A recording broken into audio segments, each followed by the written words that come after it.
내가 잘났다고 생각하는 사람들은 여기서 실패합니다. 안녕하십니까, 반갑습니다. 증시각도기 곽상준입니다. 이 강의를 들으신 분들은 성공할 확률이 굉장히 높아지신 거예요.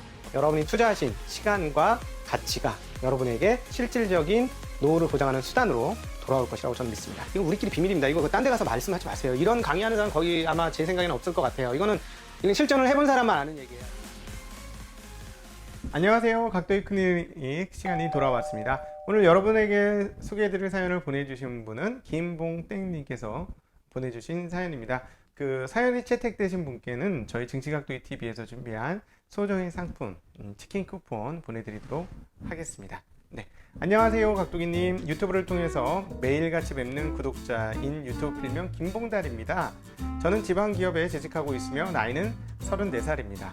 미국 시황을 누구보다 깊이 있게 그리고 필요한 내용만을 선정하여 해석해 주시는 모습에 3프로TV에서부터 각도기 TV까지 함께하고 있습니다. 아침 시황을 듣고 제 스스로 정리하는 댓글을 달기도 하는데 가끔은 제가 정리한 것이 각도기님의 생각과 다를까봐 걱정이 되기도 합니다. 걱정하지 마세요, 괜찮아요. 각도기님께서는 항상 자신이 까칠한 사람이라고 말씀하시지만 까칠함에 가려진 투자자로서 실패하지 않기 위해 그런 이야기를 해주신다고 생각하기에 항상 모든 이야기를 귀담아 듣고 그날 이해되지 않는 것은 한 번 더 생각하는 시간을 갖곤 합니다.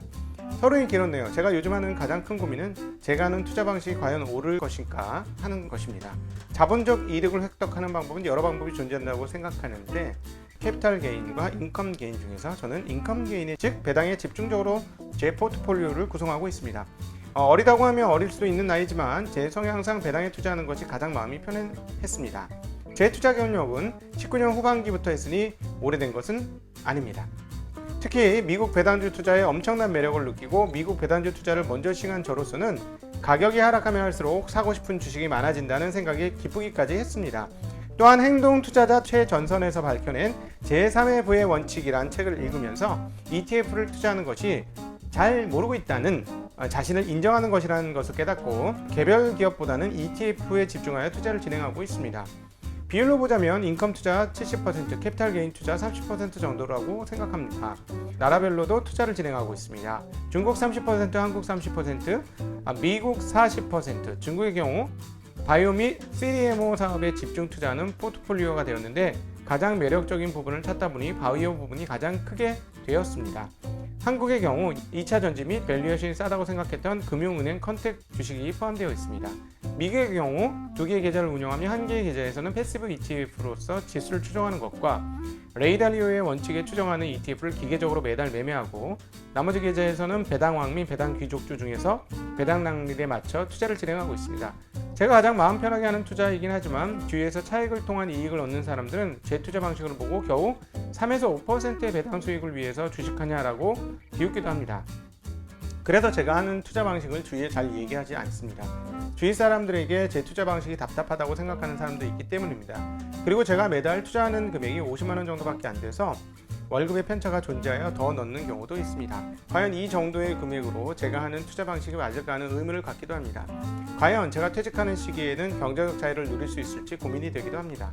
도기책방에서 나온 팩트플리스에서 업데이트되지 않은 정보는 쓸모없는 것과 같다는 것을 느껴 각도기님과 제가 하는 투자 방식에 대해 고민을 나눠보고 싶어서 메일을 보냅니다. 네, 좋은 메일을 보내주셨고요. 그리고 저희 댓글이나 의견 다는 것들은 부담 없이 진행해 주셔도 괜찮을 것 같아요. 그리고 또 저희 댓글은 대부분 선풀이잖아요. 그리고 대부분 아끼는 분들의 이야기예요. 그래서 이거 좀 안 됐어요, 이거 고쳐주세요 하는 것도 얼마나 도움이 되는지 모르겠고요. 이렇게 자신의 의견을 표현하시는 것들 괜찮습니다. 단 나는 이 투자 방식이 거의 확실하니까 당신도 이렇게 해 라는 것 정도의 댓글을 다시는 분이 아주 가끔씩 있는데 그것만 조심하시면 될 것 같아요. 사실은 투자는 하면 할수록 쉽진 않아요. 항상 경계자의 태도로서 투자를 해야 된다는 게 투자의 어려운 점이긴 합니다. 그러니까 사실 저희 같은 프로 투자자는 연평균 수익률이 얼마큼 나오고 앞으로도 어떻게 나올 거냐 하는 점이 저희의 어떤 정체성과 달려 있기 때문에 이 정체성을 지키는 건 끝없는 긴장의 유지 그리고 경계심을 유지하고 살아가는 것, 그런 측면에서 투자는 조금 어려운 것 같아요. 그러니까 예를 들어서 투자로 돈을 좀 벌고 어느 정도 수익을 내고 하는 거는 사실 어렵지 않을 수 있어요. 그래서 그런데 꾸준하게 높은 정도 수익의 수익을 내려면 사실 굉장히 많이 긴장을 하면서 살아야 하는 게 이 업의 특징이기도 합니다. 근데 이제 일반 투자자분들은 우리 김봉달님처럼 이런 투자 방식이 굉장히 좋은 거라고 저는 생각을 하고요. 지금 장이 참 좋구나 라는 생각을 많이 했습니다. 왜냐하면 3에서 5%가 어때서 3에서 5%면 굉장히 좋은 수익인데 그걸 무시를 당할 정도면 이거 지금 장이 워낙 좋아서 사람들이 수익을 많이 내서 그렇구나. 그러면서 또 하나 질문, 올해는 어떤데? 라는 질문도 한번 해보고 싶습니다. 올해 주식시장은 약 10% 정도의 상승을 했습니다. 한국도 그렇고 미국도 그렇고요. 현재 시점으로. 그런데 정말 그 정도 수익을 내고 있나요? 3에서 5% 꾸준히 내는 것도 사실 대단한 투자이긴 합니다. 그래서 그런 측면에서 저는 김봉달님께서 하는 투자가 나쁜 투자는 아니라고 생각하고 상당히 잘하고 있다라고 생각을 해요. 그리고 무엇보다도 욕심을 내지 않는 투자가 상당히 어렵습니다. 생각보다는. 그래서 그 부분 잘 실행하고 있다라는 거 잘하고 있다라고 판단을 하고요. 일단 현재의 기조를 유지를 하시면서 여기에 제가 플러스 조언을 1,000원을 조금 양념으로 쳐드리도록 하겠습니다. 이분에게 이제 드리고 싶은 말은 서준식 교수님의 투자 방법을 한번 채택하시라는 말씀 드리고 싶습니다. 서준식 교수님도 저는 뭐라고 표현드리냐면 픽스드 인컴 투자자다라고 표현을 합니다. 픽스드 인컴 투자자. 픽스드 인컴 뭔가요? 고정된 이자를 받는 투자가 픽스드 인컴 투자잖아요. 근데 이분은 그걸 주식으로 해요. 네, 여기서도 인컴 게인이라고 표현하면서 배당 투자라고 얘기했죠.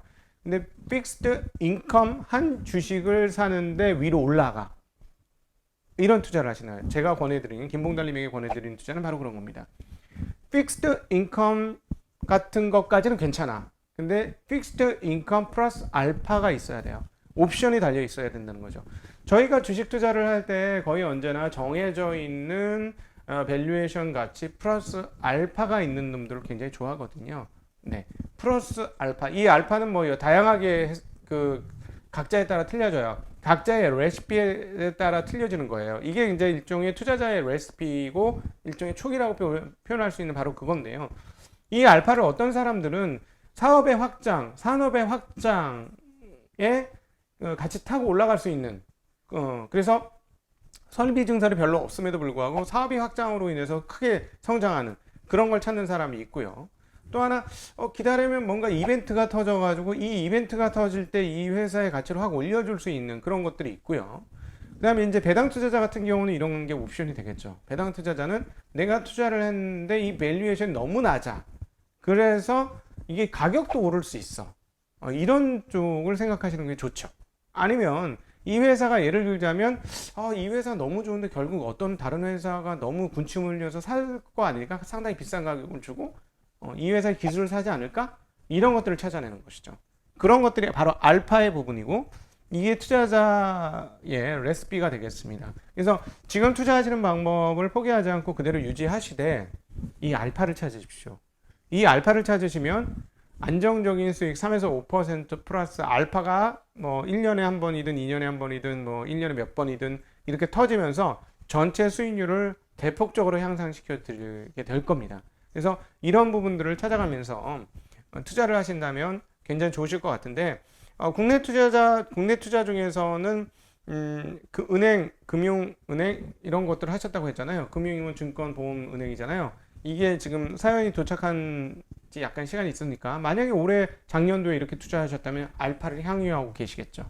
3에서 5% 수익내로 들어갔다가 주가가 30% 정도 올라오는 옵션이 지금 발휘가 되고 있을 거라는 얘기죠. 그래서 그런 투자를 해보시라는 말씀 드리겠고 그리고 계속적으로 끊임없이 일신을신 해야 합니다. 투자자들은.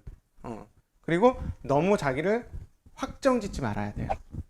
그것도 안 돼요. 물론 마음 편한 투자자를 지키겠다라는 그 범주에서 벗어나지는 않으시는 게 좋을 것 같고요. 현재로서는. 그럼에도 불구하고 조금씩 다른 것들에 대한 옵션을 향한 시도는 이 전체적인 포트폴리오의 수익성을 올려드리게 되고 그렇다면 지금 하고 계신 그 고민이 없어지실 수 있지 않을까 하는 생각을 해봅니다. 자, 인사드리겠습니다. 안녕.